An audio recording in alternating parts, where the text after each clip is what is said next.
welcome back to AdCast. I'm Vervisch. And I'm Cris Vatalaro. Thanks for joining us. Well, joining us as well as we have Adam Daniels. He's the owner and photographer of Adam Daniels Photography. He focuses on interior architecture, travel, fashion, and products. Welcome, Adam. Thank you very much. It's great to be here. How are You say specializes in, but that really sounds like, to me, that's still a fairly broad range of things that you do. You have to be kind of all over the place, especially down in Tampa. Specialize in a few different things.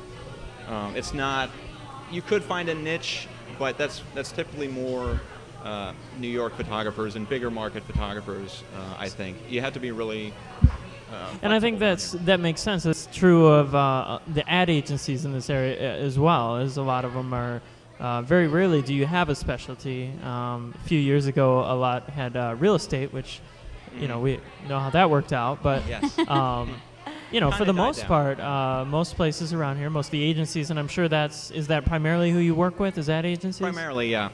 I never know what I'm going to get exactly from them, but it's always fun.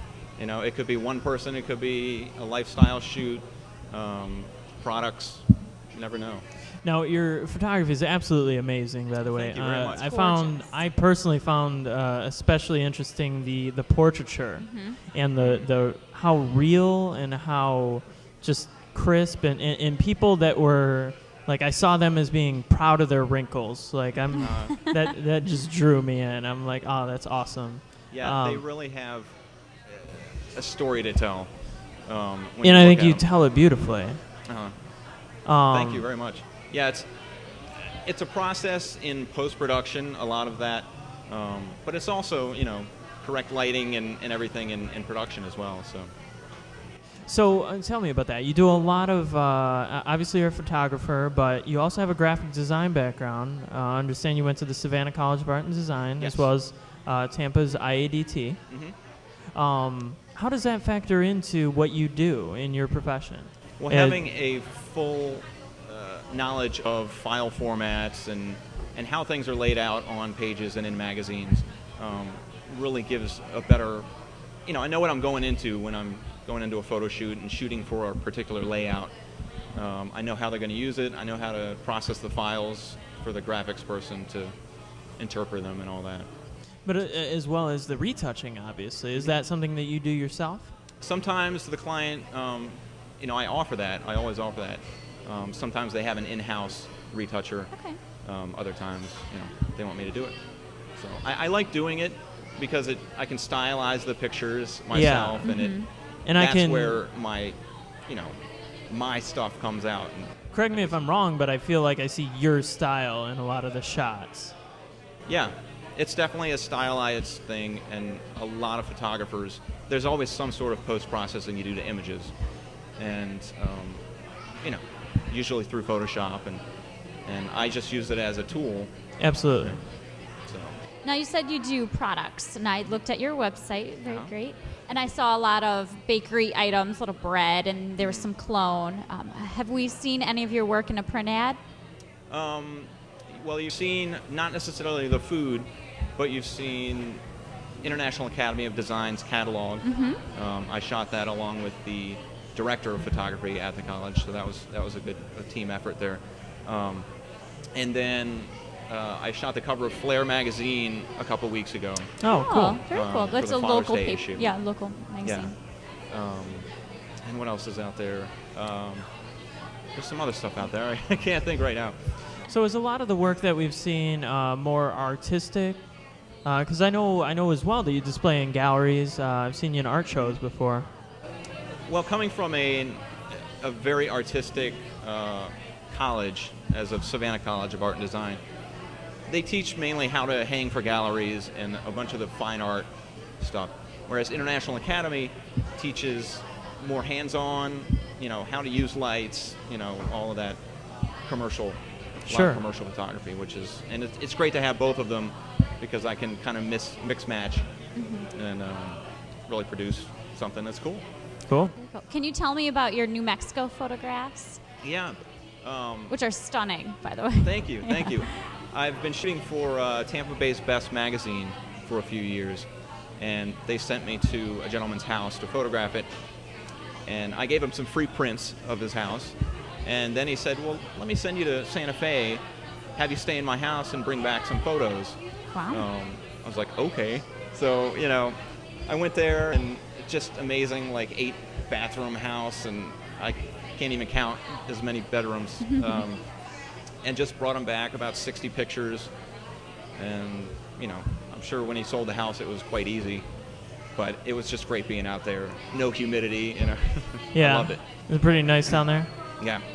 Cool. Very nice. And I had run in the house, night or day to do my photography. So That's wonderful. Yeah. What is your favorite shoot that you've done? I've got to say the International Academy of Design, because it was a Really? couple days. It was working with the creative director of Career Education Corporation, and it's just a lot of fun. I always like working with people, and a hair and makeup artist, and a stylist.